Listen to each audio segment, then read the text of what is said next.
Hello, आता आपण बघूया लग्नानंतर होईलच प्रेम याचा 12 ऑक्टोबरचा एपिसोड रिव्ह्यू.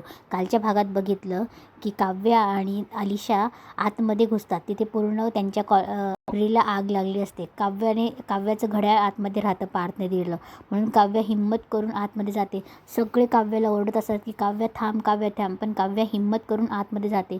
आतमध्ये पूर्ण क्लासरूमला आग लागलेली असते. तेव्हा काव्या घड्याळ शोधत असते. काव्याला घड्याळ खाली पडलेलं दिसतं आणि काव्या ते घड्याळ बघते. इकडे पार्थ मानिनीला सांगत असतो की नंदिनी बोलतात ते बरोबर आहे आई. तेव्हा मानिनी त्यांना सांगत असते की काव्य जशी आहे तशी दिसत नाही आहे. तेव्हा नंदिनी विचारते काय केलं आहे काव्याने. तेव्हा मानिनी सांगणार तेवढ्यात इकडे काव्य आगीमध्ये शिरलेली असते. अनिशा तिला खूप आवाज येत असते पण काव्य ऐकत नसते. अनिशा पटकन तिथल्या एका मॅडमांचा फोन घेते आणि काव्याच्या फोनवर फोन लावते. तेवढ्यात पार्थला फोन येतो. पार्थ फोन उचलतो आणि बोलतो की काव्य घरी नाही आहेत, त्या फोन विसरल्या आहेत. तेव्हा अनिशा रडायला लागते आणि अनिशा बोलते की जीजू काव्याला वाचवा, काव्याला वाचवा. तेव्हा पार्थ बोलतो की काय झालं आहे काव्याला. तेव्हा अनिशा सांगते की आमच्या लायब्ररीला आग लागली. तुम्ही दिलेलं ट्विन वॉच हे आगीत तिथे पडलं आहे आणि काव्य आगीत शिरली आहे ते वॉच घेण्यासाठी. जीजू प्लीज लवकर या आणि काव्याला वाचवा. अनिशा जोरजोरात रडत असते आणि बोलत असते पार्थला. तेव्हा पार्थ इकडे शॉक होतो. इकडे नंदिनी आणि मानिनीही गप्प होऊन जाता की काय झालं आहे म्हणून. इकडे पार्थ फोनवर अनिशाचा आवाज ऐकतो आणि तसाच धावत निघून जातो. इकडे काव्याला घड्याळ भेटतं. ती काव्य घड्याळ हातात उचलते आणि बाहेर पडणार तेवढ्यात एक जळलेलं लाकूड खाली पडतं आणि काव्या खाली कोसळते आणि बेशुद्ध पडते. अनिशा जोरजोरात ओरडत असते काव्या काव्या. इकडे मानिनी पार्थला कॉल करते आणि बोलते हा पोरगा, याचा फोनही स्विच ऑफ येतोय आता. काय झालंय नक्की सांगायचं तरी. तेव्हा नंदिनी आणि मानिनी टेन्शन घेत असतात. तेवढ्यात तिथे वसू आणि रम्या येते. तेव्हा वसू बोलते की काय झालंय. तेव्हा रम्या बोलते अगं मामी काय झालंय, एवढं काय टेन्शन घेते. तेव्हा वसू नंदिनीला बोलते आता तू तरी सांग की काय झालंय म्हणून. तेव्हा नंदिनी बोलते की पार्थला अनिशाचा फोन आला होता आणि तिने काव्याबद्दल काहीतरी सांगितलं पण पार्थ न सांगताच धावत पळत चालले गेले. तेव्हा वसू बोलते झालं, हा पोरगा काव्याबद्दल काहीतरी ऐकलं का सुटला लगेच. मी सांगते खरं ते सांगते की ही पोरगी घरात असेपर्यंत ना मानिनी काही सुखाने जगू शकत नाही. तेव्हा रम्याही बोलते बरोबर बोलतेस तू आई. ती काव्या ना सारखी, तिला काही झालं का पार्थ पळाला. मला कळतच नाही की सारखा तिच्या मागे हा पार्थ का पळत असतो. आता तर म्हणे ती पार्थच्या खोलीत सुद्धा झोपत नाही आणि काय सांगते तर म्हणे अभ्यास करायचा आहे. तेव्हा वसू बोलत असते मानिनी मी तर तुला सांगते काव्याला तू सरळ सांगून टाक की जा बाई घर सोडून, आपण पार्थसाठी दुसरी बायको आणू. तेव्हा नंदिनी ओरडते आत्या काय बोलतायत हे, तुमची शिक्षा माफ केली याचा अर्थ असं नाही तुम्ही काही पण बोलाल. तेवढ्यात तिथे विक्रमची एंट्री होते आणि विक्रम बोलतो कोणी माफ केली यांची शिक्षा. इकडे आगीमध्ये काव्य तरफडत असते. पार्थ करत असते आणि अनिशाही ओरडत असते काव्य काव्य. तेवढ्या तिथे पार्थ येतो. तेव्हा अनिशा त्याला सांगत असते की पार्थ जीजू तुम्ही दिलेलं ट्विन वॉच ते आत राहिलं आणि काव्य ते आणायला गेली. तेव्हा पार्थ बोलतो आग लागलेली हे माहिती असताना. तेव्हा अनिशा बोलते की हो आणि पार्थही आतमध्ये जातो. इकडे विक्रम मानिनीवर चिडत असतो की का तू शिक्षा माफ केली. युगचं प्रेम प्रकरण तुझ्या आधी नंदिनीला कळालं म्हणून का, हे तुला कळायला पाहिजे होतं ना. लक्ष कुठे आहे तुझं. काव्या घरात नाही आहे, तो पार धावत पळत कुठे गेला ते कुठे गेले हे तुला माहीत नाही आहे.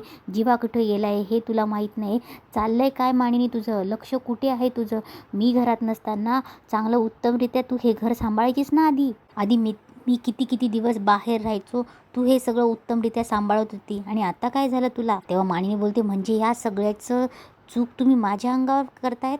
तेव्हा विक्रम बोलतो हो कारण या घरातली सत्या नंदिनी किंवा काव्याच्या हातात नाही आहे, तुझ्या हातात आहे आणि तूच अशी करायला लागलीस. तेव्हा मानिनी बोलते गेले ते दिवस, कारण आता या घरात प्रत्येकाला काही ना काहीतरी लपवण्याची खोड लागली आहे. तेव्हा विक्रम बोलतो बाकीच्यांचं मला सांगू नकोस मानिनी, या दोघांची सरळ शिक्षा तू माफ केली आहेस. नंदिनीने वियुक्तचं प्रेम प्रकरण लपवणं आणि यांची शिक्षा याचा काही एक संबंध नाही आहे. उगाच कशाचीही साल पिंपळाला लावू नकोस.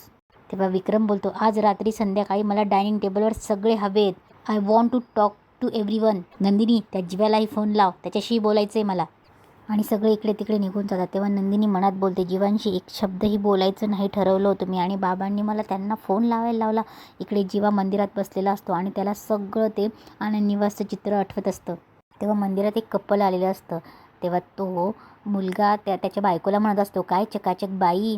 तेव्हा ती बोलते की अहो एवढे गजरे. तेव्हा जीवाला लगेच आठवतं की त्याने नंदिनीसाठी गजरे घेऊन दिलेले असतात. तेव्हा जेव्हा त्यांचं बोलणं ऐकत असतो, ते कपल बोलत असतं की तेव्हा तो मुलगा बोलतो की अगं राहू दे गं, तुझ्यामुळे मी इथवर आलो आहे, अशी कायम साथ देशील ना मला?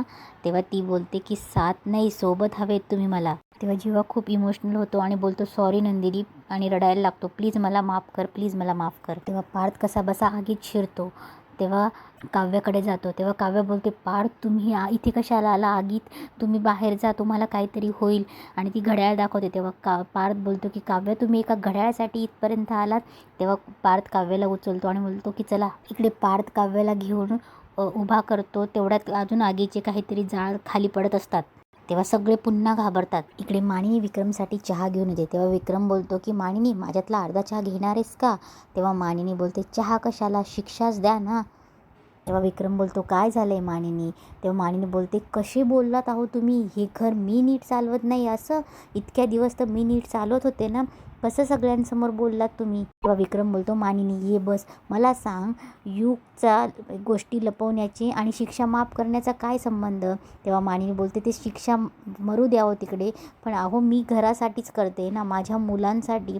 माझे मुलं माझ्यासाठी जीव की प्राण आहेत. मी घराची अब्रू वाचवण्याचा हे प्रयत्न करते. विक्रम बोलतो मानिनी काय झालंय, घराची अब्रू काय बोलतेस तू? तेव्हा मानिनी बोलते की सांगेल, वेळ संध्याकाळी सगळ्यांना येऊ द्या, मग सगळ्यांना एक साथच सांगेल. तेव्हा मानिनी विक्रम समोर बघून बोलते की माझ्या जीवा आणि पार्थला काही झालं ना तर मी गप्प बसणार नाही.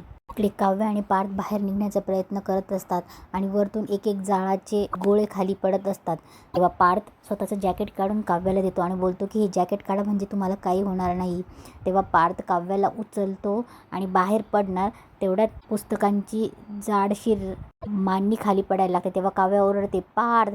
तेव्हा पार्थ काव्याला पटकन असा बाहेर ढकलतो आणि स्वतः ती रॅग घेऊन अंगावर पडतो आणि पार्थ बेशुद्ध होतो. तेव्हा काव्य खूप बाहेर पडते आणि जोरात ओरडते पार्थ. इकडे नंदिनी देवासमोर असते. दिवा विझायला लागतो. तेवढ्यात मानिनी येते. पटकन दोघीजणी तो दिवा सावरतात. तेव्हा मानिनी बोलते की कुठे गेली काव्य, पार्थ कुठे, तू पटकन सगळ्यांना फोन लाव.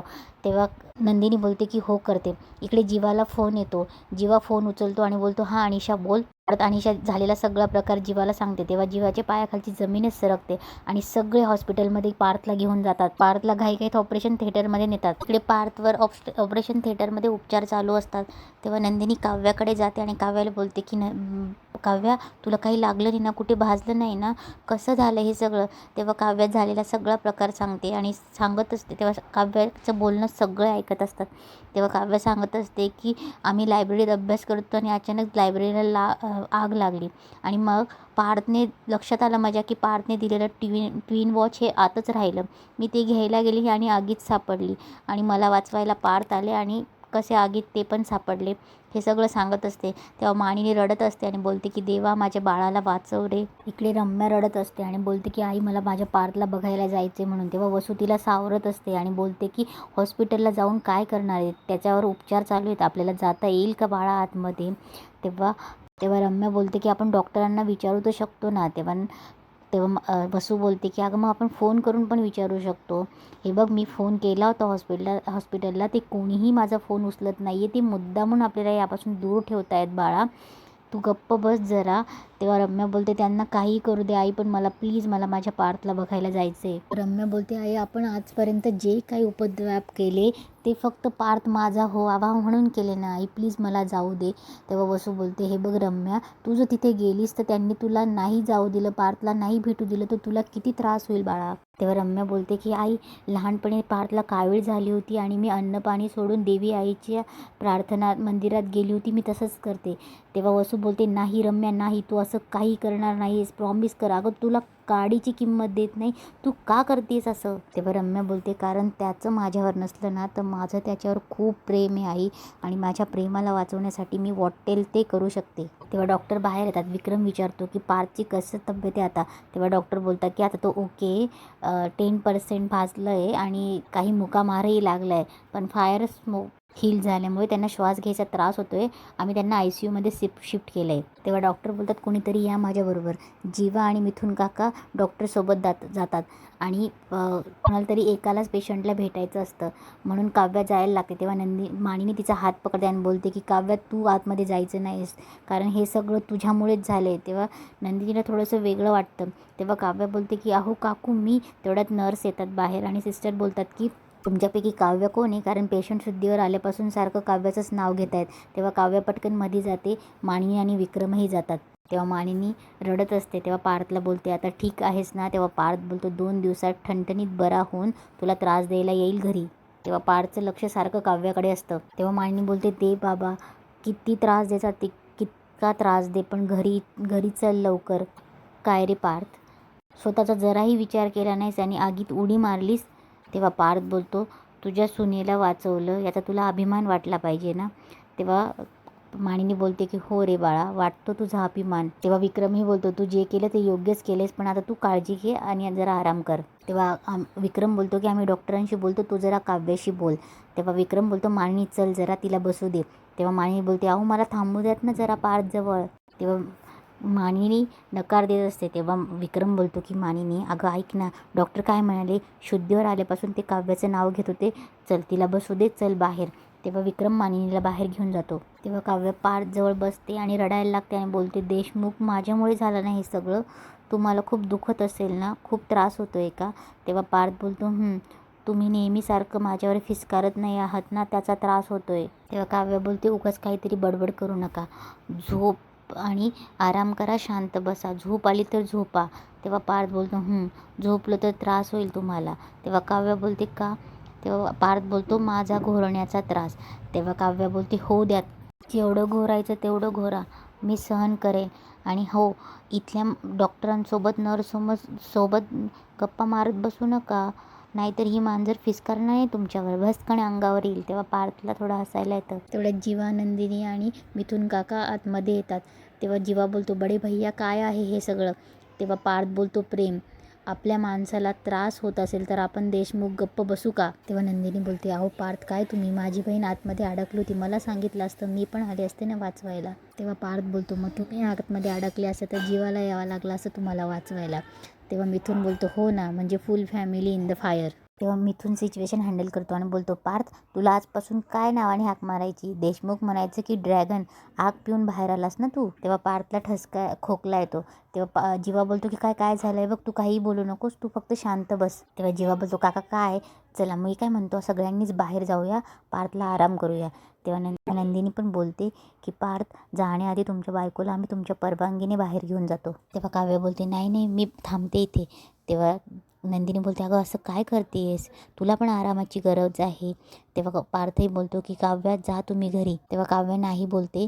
तेव्हा मिथुन बोलतो की नाही ते बरोबर बोलतोय पार्थ, तुम्ही दोघी जा घरी, जेव्हा आपण दोघी थांबू. काय आहे ना, ठेवणीतले माझे काही जोक आहेत ना ते इथे पार्थला ऐकवतो, म्हणजे तो आता बेडवरून पण टुणकन उड्या मारेल. तेव्हा काव्य बोलते चल आपण काव्याला सगळे बोलतात की चला आपण घरी. तेवढ्यात मानिनी पण येते. तेव्हा काव्य बोलते मी थांबते ना, तुम्ही असं काय करताय. तेव्हा मानिनी बोलते की काव्या ऐक, चल घरी चल, आपण घरी जाऊया आणि वाटलंच तर पार्थसाठी खिचडी बनवूया आणि तू डबा घेऊन ये वाटलंच तर. तेव्हा नंदिनी बोलते ठीक आहे. तेव्हा सिस्टर पेशंटचे काही कपडे आणून देते. तेव्हा ते काव्या घेते आणि त्या घरी जातात. इकडे मानिनी पार्थसाठी खिचडी बनवत असते. तेव्हा काव्य त्यावर बोलते काकू काय तुमची खिचडी बनवून पण झाली, तुम्हीच म्हणाला होता ना काकू आपण दोघी खिचडी बनवू आणि पार्थला घेऊन तू हॉस्पिटलमध्ये जाऊ. तेव्हा मानिनी बोलते अगं आता झाली आहे आणि तू नको जाऊ हॉस्पिटलला, विक्रम जातील. तेव्हा काव्य बोलते असं नका ना करू काकू, मी जर गेले नाही हॉस्पिटलला तर पार्थला वाईट वाटेल. तेव्हा मानिनी बोलते पण जेव्हा त्याला कळेल की जिला त्याने वाचवलं आहे तिचा खरा चेहरा खूप वेगळा आहे, तेव्हा त्याला जास्त वाईट नाही वाटणार का. तेव्हा काव्य बोलते एकदम विचित्र भोवऱ्यात अडकलो आहे आपण, मी खरं बोलते याचे आत्ता काही पुरावे नाही आहेत माझ्याकडे आणि मी खरं बोलते हे तुम्हाला पटत नाही आहे, पण म्हणून तुम्ही माझी अशी अडवणूक करू नाही शकत ना काकू, मला असं अडवू नाही शकत तुम्ही. तेव्हा काव्य बोलते विक्रम काका आलेत ना, तेव्हा मानिनी न ऐकताच बोलते, म्हणजे तुला कंप्लेंट करायची त्यांच्याकडे? ठीक आहे ना, तुला तक्रार करायची का? चल मग उलट आपण दोघीच तक्रार करूया. तू काय केलेस मी सांगते, सगळं आपण दोघी एकमेकींसमोरच समोरासमोरच बोलूया ना. तेव्हा मानिनी काव्याचा हात धरून घेऊन जाते. तेव्हा काव्य बोलते, अहो काकू मी असं कुठे म्हटले. तेव्हा मानिनी तिला हॉलमध्ये घेऊन येते. तेव्हा विक्रम बोलतो, काय झालंय? तेव्हा मानिनी बोलते की हिला काहीतरी सांगायचं आहे. तेव्हा मानिनी बोलते, काका पार्थला हॉस्पिटलमध्ये डबा घेऊन मी गेली तर चालेल? तेव्हा विक्रम बोलतात, अगं चालेल म्हणजे काय, तुलाच जायचं आहे. तेव्हा मानिनी बोलते, नाही ही जाणार नाही. तेवढं तिथे नंदिनी आणि वसू येते. हे बघा विक्रम, तुम्ही जा, तुम्हाला नसेल जमत तर मी जाते, पण काव्या हॉस्पिटलमध्ये जाणार नाही. तेव्हा विक्रम बोलतो की अगं मानिनी, तू पारच्या अशा अवस्थेमुळे सैरभैर झाली, पण त्याचा राग तू काव्यावर का काढतेस? काय केलं आहे तिने?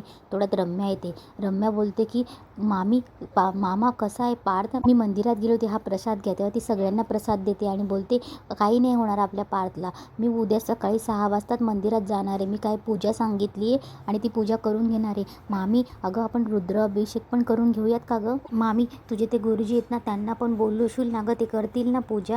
तेव्हा मानिनी रडते आणि हो बोलते. मानिनीला रम्याबद्दल थोडंसं कनवाळा वाटत असतो. तेव्हा रम्या रडायला लागते. तेव्हा वसू बोलते, ए बाळा ऐक, अगं हे सगळं लग्नाच्या बायकोने करायचं असतं गं. वसू मुद्दामच टोमणा मारते. पण ठीक आहे, तुला जेवढं जमेल, तुला जे वाटेल ते कर बाळा, फक्त आपला पार्थ बरा होऊन घरी येऊ देत. तेव्हा वसू बोलते आणि विक्रम मानिनी बोलते ते बरोबरच येणार आहे.